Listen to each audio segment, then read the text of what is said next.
ಆತ್ಮೀಯ ಸ್ನೇಹಿತರೆ, ದಯವಿಟ್ಟು ಈ ವಿಡಿಯೋನ ಯಾರು ಸ್ಕ್ರೋಲ್ ಮಾಡದೆ ದಯವಿಟ್ಟು ಪೂರ್ತಿಯಾಗಿ ಸಂಪೂರ್ಣವಾಗಿ ನೀವು ನೋಡಬೇಕಾಗಿ ನಿಮ್ಮಲ್ಲಿ ಪ್ರೀತಿಯಿಂದ ನಾನು ಕೇಳಿಕೊಳ್ಳುವಂತನಾಗಿದ್ದೇನೆ. ಓಕೆ, ನನ್ನ ಪ್ರೀತಿಯುಳ್ಳ ಆತ್ಮೀಯ ಸ್ನೇಹಿತರೆ, ಯೇಸು ಸ್ವಾಮಿಯವರು ಈ ಒಂದು 3 ಬಹಳ ಉತ್ತಮವಾದಂಥ ಹವ್ಯಾಸಗಳನ್ನು ಅವರು ಹೊಂದಿದವರಾಗಿದ್ದರು. ಅವುಗಳು ನಾವೇನು ಮಾಡೋಣ, ಗೊತ್ತುಪಡಿಸಿಕೊಳ್ಳೋಣ. ಓಕೆನಾ? ಸರಿ, ಈ 3 ಹವ್ಯಾಸಗಳ ಕುರಿತು ಸತ್ಯವೇದ ನಮಗೆ ಬಹಳ ಸ್ಪಷ್ಟವಾಗಿ ಉಪದೇಶಿಸ್ತದೆ. ನಾವುಗಳು ಎಷ್ಟೋ ಹವ್ಯಾಸಗಳನ್ನು ನಮಗಿರ್ಬೋದೇನೋ, ಬಟ್ ಯೇಸು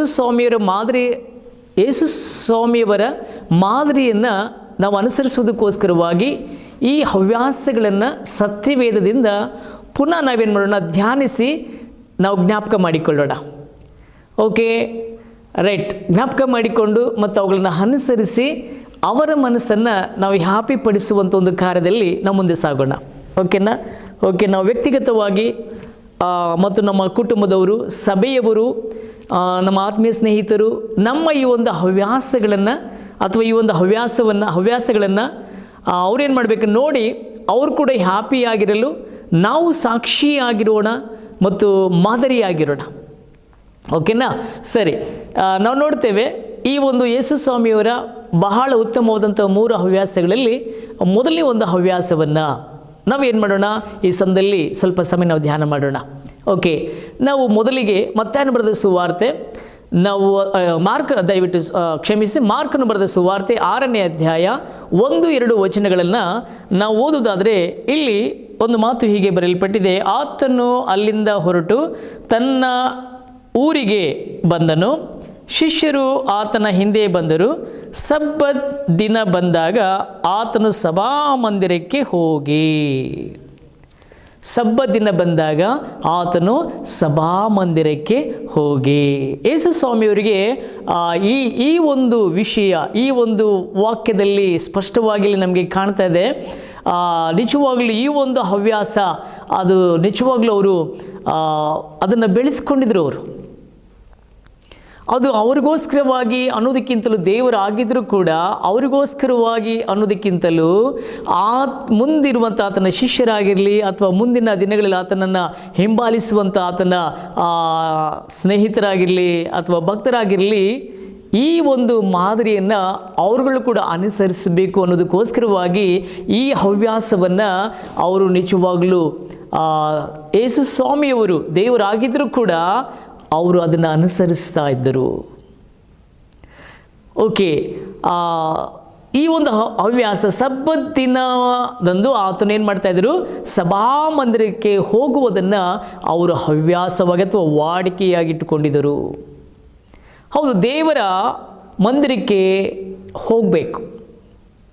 ವ್ಯರ್ಥವಾಗಿ ಒಬ್ಬೊಂಟಿಗನಾಗಿ ಕೇವಲ ಕುಟುಂಬವಾಗಿ ಸ್ವಲ್ಪ ಸಮಯ ಮಾತ್ರ ನಿನ್ನಿಷ್ಟದಂತೆ ಅಲ್ಲ, ದೇವರಿಷ್ಟ ಅಥವಾ ದೇವರ ಚಿತ್ತ, ದೇವರ ಸತ್ಯವೇದದಲ್ಲಿ ಯೇಸು ಸ್ವಾಮಿಯವರು ಏನು ಹವ್ಯಾಸವಿಟ್ಕೊಂಡು ಅದನ್ನು ಅನುಸರಿಸಿದರು, ನಾವು ಅವರನ್ನು ಹಿಂಬಾಲಿಸಬೇಕೇ ಹೊರತು ನನಗೆ ಎಲ್ಲ ಗೊತ್ತು, ನಾನು ಮನೇಲಿದ್ದರೂ ಕೂಡ ಸ್ವಾಮಿ ನನ್ನ ಬಳಿಲಿರ್ತಾರೆ, ನನ್ನ ಮನೇಲಿ ಆರಾಧನೆ ಮಾಡಿದ್ರೂ ಪರವಾಗಿಲ್ಲ, ನಾನಿಲ್ಲಿ ಪ್ರಾರ್ಥನೆ ಮಾಡಿದ್ರೂ ಪರವಾಗಿಲ್ಲ, ನನಗೆ ಸಭೆಗೆ ಹೋಗುವಂಥ ಅವಶ್ಯಕತೆ ಇಲ್ಲ ಅನ್ನುವಂತಹ ಒಂದು ಮನಸ್ಸು ಅದು ನಿನ್ನದಾಗಿರ್ಬೋದೇನೋ.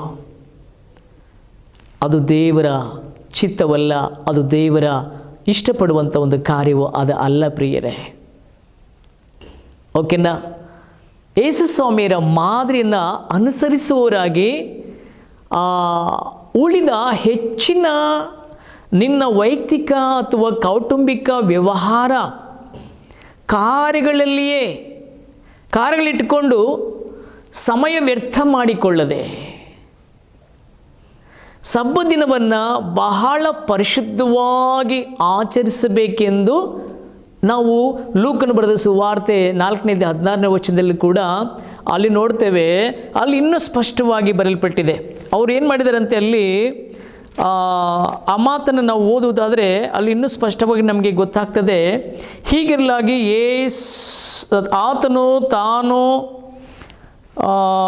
ಬೆಳೆದ ನಜರೇತಿಗೆ ಬಂದು ತನ್ನ ವಾಡಿಕೆಯ ಪ್ರಕಾರ ಸಬ್ಬತ್ ದಿನದಲ್ಲಿ ಸಭಾಮಂದಿರಕ್ಕೆ ಹೋಗಿ.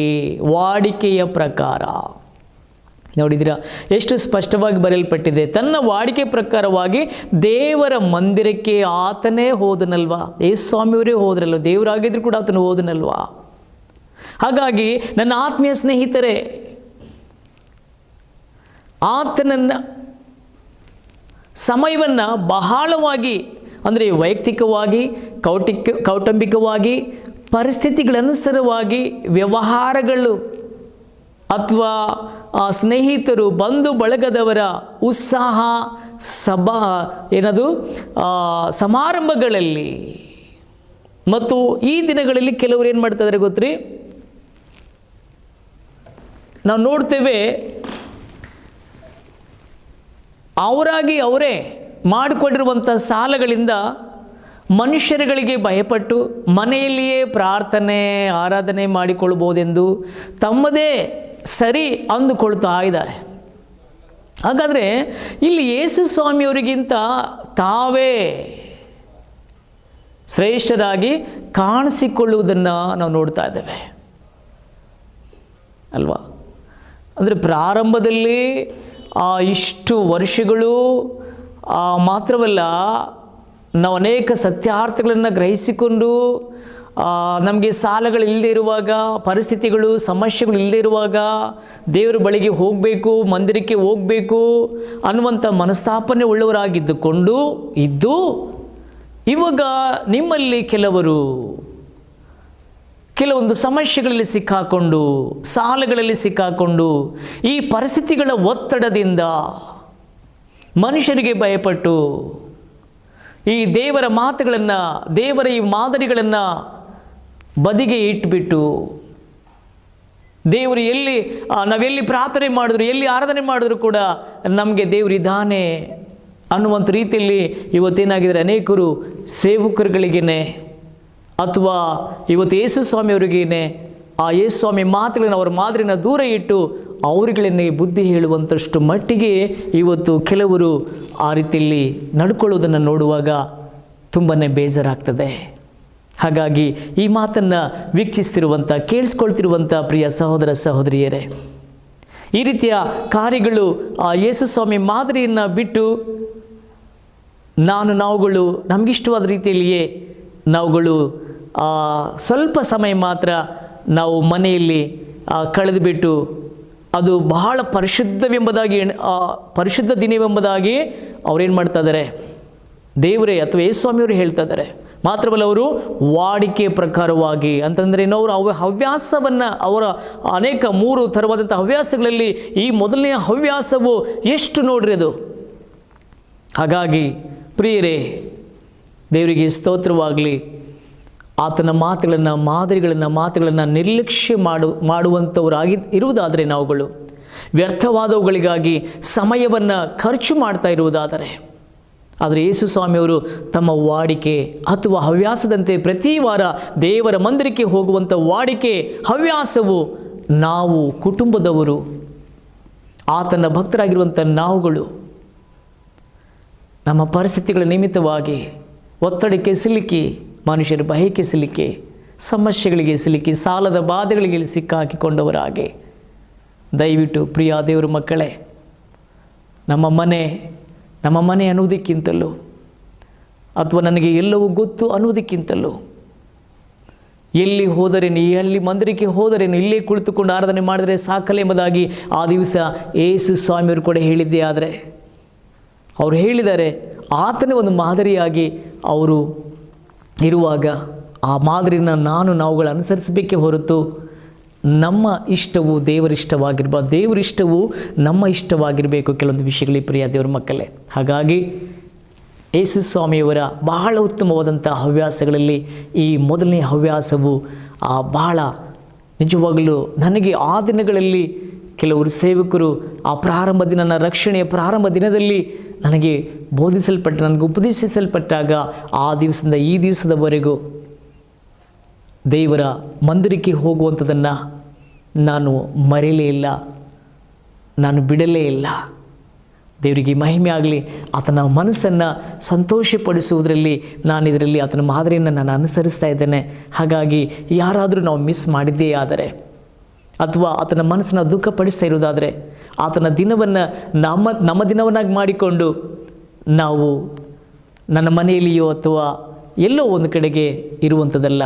ದೇವರ ಮಂದಿರಕ್ಕೆ ನಾವುಗಳು ಕುಟುಂಬವಾಗಿ ಹೋಗಿ ಕರ್ತನ ಸಮ್ಮುಖದಲ್ಲಿ ಯೇಸುಸ್ವಾಮಿಯ ಈ ಹವ್ಯಾಸವನ್ನು ನಾವು ಮರೆಯದೆ ಬಿಡದೆ ಅದನ್ನು ಅಭ್ಯಾಸ ಮಾಡಿಕೊಂಡು ಪ್ರತಿ ವಾರವೂ ಕೂಡ ನಾವುಗಳು ಕೂಡ ಕರ್ತನ ಸನ್ನಿಧಾನಕ್ಕೆ ಸೇರಿ ಬಂದು ಆತನ ಹವ್ಯಾಸವನ್ನು, ಆತನ ಈ ಒಂದು ವಾಡಿಕೆಯನ್ನು ನಾವುಗಳು ಕೂಡ ಅನುಸರಿಸಿ ಆತನ ಮನಸ್ಸನ್ನು ನಾವೇನು ಮಾಡೋಣ, ನಾವು ಹ್ಯಾಪಿ ಪಡಿಸೋಣ ಎಂಬುದಾಗಿ ಹೇಳುತ್ತಾ ಈ ಒಂದು ನನ್ನ ಮಾತನ್ನು ಈ ಯೇಸುಸ್ವಾಮಿಯವರಿಗೆ ಮೊದಲನೆಯ ಉತ್ತಮವಾದಂಥ ಈ ಹವ್ಯಾಸವನ್ನು ಪುನಃ ನಾವುಗಳು ಜ್ಞಾಪಕ ಮಾಡಿಕೊಂಡು ನಾವು ನಿಂತಿರುವುದಾದರೆ, ಬಿಟ್ಟಿರುವುದಾದರೆ ಮತ್ತೆ ಪುನಃ ನಾವು ಅನುಸರಿಸಿ ದೇವರ ಮನಸ್ಸನ್ನು ಸಂತೋಷಪಡಿಸುವರಾಗಿ ಆತನ ಆಶೀರ್ವಾದಗಳಿಗೆ ನಾವು ಪಾತ್ರರಾಗೋಣ. ಸಭೆಯವರೆಲ್ಲರೂ ಕೂಡ ತಪ್ಪದೇ ಇವರು ಆ ಸಭೆಯಲ್ಲಿ ಪಾಲ್ಗೊಳ್ತಾ ಇದ್ದಾರೆ ಅನ್ನುವಂಥ ಒಂದು ಆನಂದಭರಿತವಾದಂಥ ಆ ಒಂದು ಮಾತನ್ನು ಎಲ್ಲರಲ್ಲೂ ಕೂಡ ಕೇಳಿಸಿಕೊಳ್ಳುವಂಥ ರೀತಿಯಲ್ಲಿ ಆತನ ಒಂದು ವಾಡಿಕೆಯನ್ನು, ಆತನ ಒಂದು ಹವ್ಯಾಸವನ್ನು ನಾವುಗಳು ಕುಟುಂಬವಾಗಿ ಬೆಳೆಸಿಕೊಂಡು ಮುಂದೆ ಸಾಗೋಣ. ಕರ್ತನು ಈ ಮಾತನ್ನು ಆಶೀರ್ವಾದ ಮಾಡಲಿ. ದೇವರು ನಿಮ್ಮೆಲ್ಲರನ್ನ ಬಲಪಡಿಸಿ ಮುನ್ನಡೆಸಲಿ. Thank you. God bless you. ವಂದನೆಗಳು.